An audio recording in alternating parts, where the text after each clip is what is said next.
to have some kind of scientific corroboration. So this is what we can corroborate. At about 3:30 in the morning, my CPAP machine that I use every night because I have sleep apnea stopped working. And I wake up in the middle of the night and I notice my watch is glowing brightly and it says 3:30 a.m. And I'm going, oh man, it's going to be a long night. So I get up. Okay, now I'm going to interrupt you. Now, is your watch the one where you have to be in light to charge it, or it holds this light for about 30 minutes and then it starts going dim with the fluorescent type of coating on it, or is it the other type? No, it is, Gary. It's sharp of you to pick that up because, indeed, I've got those little fluorescent dots around the dial of my watch, my wristwatch. It's an analog watch. It's not a, digital. And I've got the hands on my watch as well with that fluorescent material. And I wear it all night long on my right wrist, and I charge my Apple Watch that I have on my left wrist off of my wrist on a bedstand every night, just because you have to charge it up at night. And I was very surprised when I woke up because my arms and hands and everything are hunkered down underneath the sleeping bag all night long. And when I wake up at 3:30 in the morning, my watch is like blazing like a son of a gun. And that's why I could tell it was 3:30 in the morning when I got up. That's really eerie because, I've had those watches and maybe 30 minutes, 45 minutes, and, that's it, unless you have light, to charge it. I remember where I used to have to hold mine at nighttime right next to the bed light, like you were talking about, charge it up, and it would maybe 30 minutes or so, and then it would start going dim. I find it really kind of weird that, that it was bright after, being, in a darkness for that long a period of time. I can't see how it didn't unless something, was where your whole inside of that camper, or trailer got real bright light while you were sleeping for a minute or two.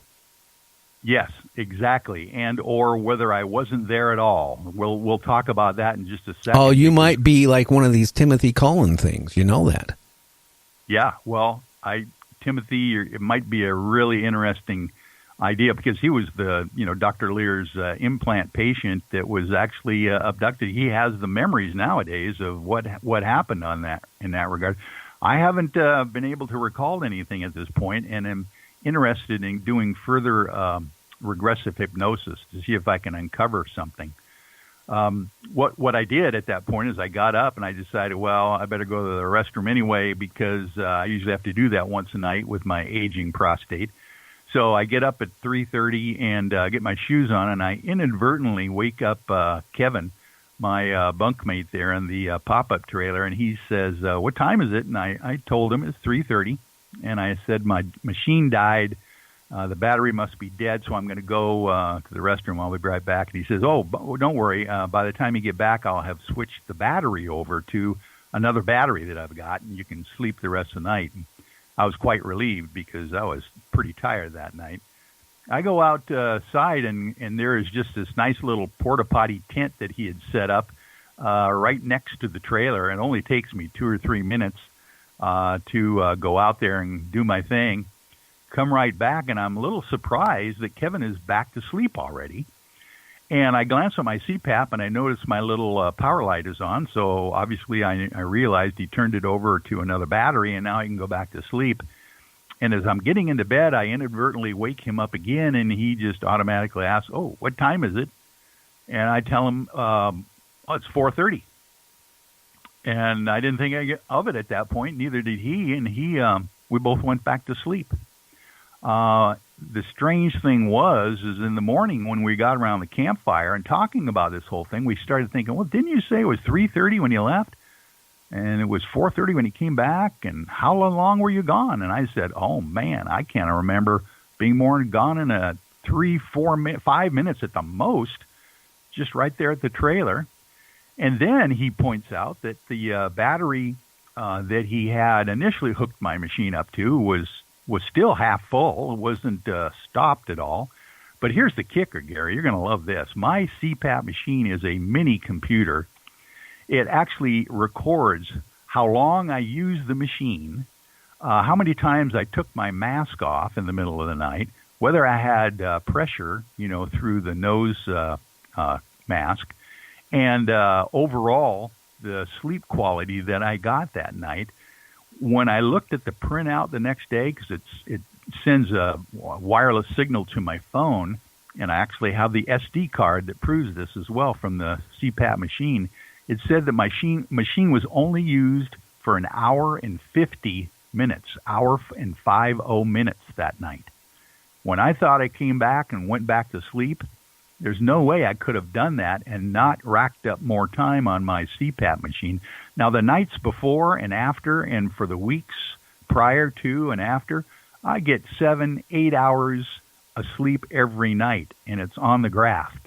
But that night, an hour and 50 minutes. And how long do you think you were asleep for? I heard you went to bed early. Or a lot of the guys stayed up. Yeah. And you went to bed early. Right. So, I mean, how many hours were you, sleeping that are unaccountable for?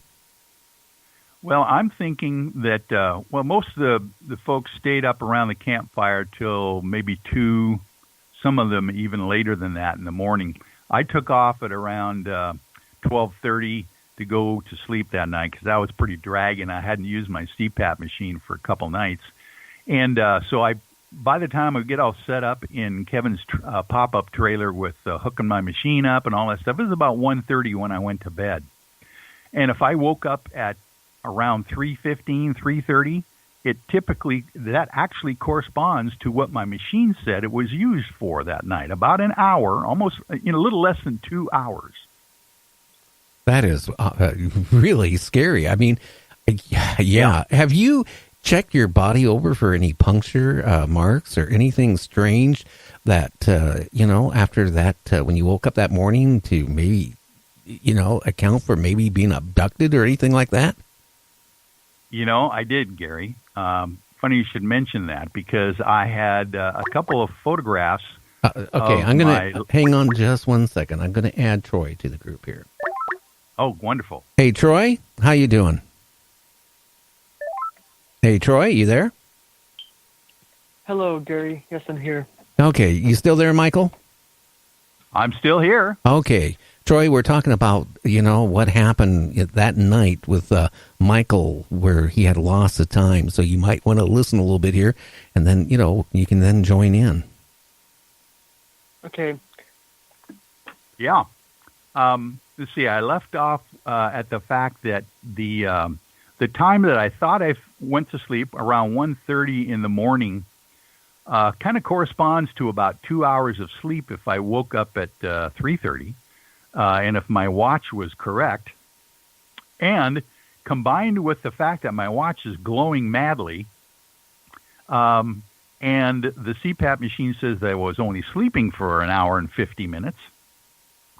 It's just the strangest thing to me to think that maybe there was something going on during that period of time or afterwards that I can't account for. Well, it sounds like it. I'm going to say this a little bit about myself. I just had x-rays and MRI or whatever that's called done, because of what happened a couple of weeks ago. But remember, I was telling you back around, the 70s, going through New Mexico, I saw a bright light. Didn't think anything of it till we talked here a couple months ago, and the thing is, I got a little piece of metal embedded right next to my spine in the mid portion of my back. And, they just did an examination again here on it. No scarring, no nothing. But the thing is near my spine. And they said they cannot remove it because, the scar tissue around it, it would probably paralyze me. I never gave that any thought to recently till we talked about, about Timothy calling, and weird things, about me setting alarms off and all this stuff going into the courthouses. That's right.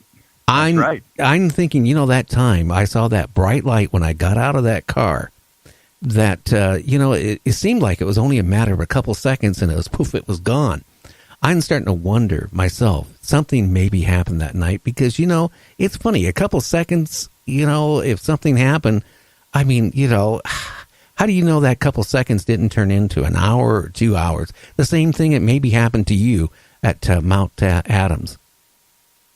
Yes. Matter of fact, Gary, we need to hook you up with our psychotherapist, regressive hypnotherapist, Mary Kennedy, just to do that one time for you if you're interested. It only takes about 2-3 hours at the most just to get you in a relaxed state and go through the scenario that you mentioned, because you're telling me that metal in your back is not a small dot of metal. It's pretty large back there. Well, you remember the picture I sent you at the time of Timothy Cullen? His was like about maybe the size of a rice, a piece of rice. This thing here is probably about 2/8 of an inch long, and maybe about an inch, not an inch, but 1/8 of an inch in diameter. And again, it is not like a sliver of metal. It's weird shape. As the doctor said, it looked almost like a flat bearing used in bearings, not the round ones, but the flat type of ones. Oh, interesting. And that's what the doctor said. It looks just like that. It looks like one of those bearings. That's how he described it. Long and perfectly round.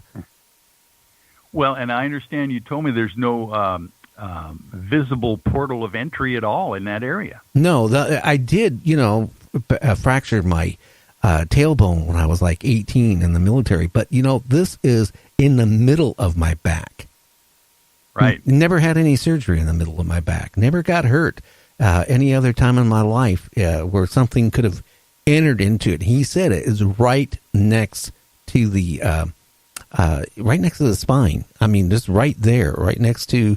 And it was really strange. And at first they were thinking, maybe it was something from surgery at one point, and they accidentally left something there. But there's no sign of it. I never had surgery there.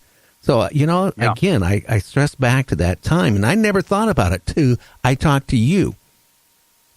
It's just strange that I could be naked, and I can't go through any type of security device without setting it off. And I can say that because I had one time at the airport, I got taken in the back room, and had to get naked. And they got that plastic neoprene glove and all that stuff. I had to go through that one time because a friend I was with kind of joked around, and they didn't take it as a joke. And, I can tell you, naked, and I set off alarm. Well, Gary, this corresponds, your situation corresponds to what happened up at Takalak Lake and Mount Adams that same time that we were there, because I told you that Lee Strauss and Philip Wade and the photographer went up to the top of the mountain, camped out up there, and actually filmed some strange phenomena lights that came on at about 3 o'clock in the morning, coming straight down out of the sky, playing onto their tent. But in the morning when they woke up, Philip Wade had a major welt right in the middle of his back, right on his spine, that he didn't have the night before or the day before when they were climbing up the mountain. And we have photos of that as well. So, I mean, you never know what kind of either enhancement that thing might be or monitoring device that might be. Who knows? Well, going back to you, was there any punctures or any marks on your skin anywhere when you woke up that it wasn't there the night before when you went to bed? You're right. And Troy can verify this, too, being on the air with us right now, is that on my left wrist, I had an equilateral triangle puncture marks on my left wrist for some reason. They were very noticeable. Troy says they look like they're coming from some inflamed follicles on my wrist, but they're very noticeable. I thought that was kind of strange, so I took photos of that. That was about the only thing that I can think of. Oh, here's the other weird thing that we just recently discovered. This was our mutual buddy James Creechbaum Jr. suggested that I have my steel-toed shoes tested for magnetic anomalies. He noted that I had talked about wearing steel-toed shoes. I'll tell you what, Gary, the left shoe of my steel toe turns the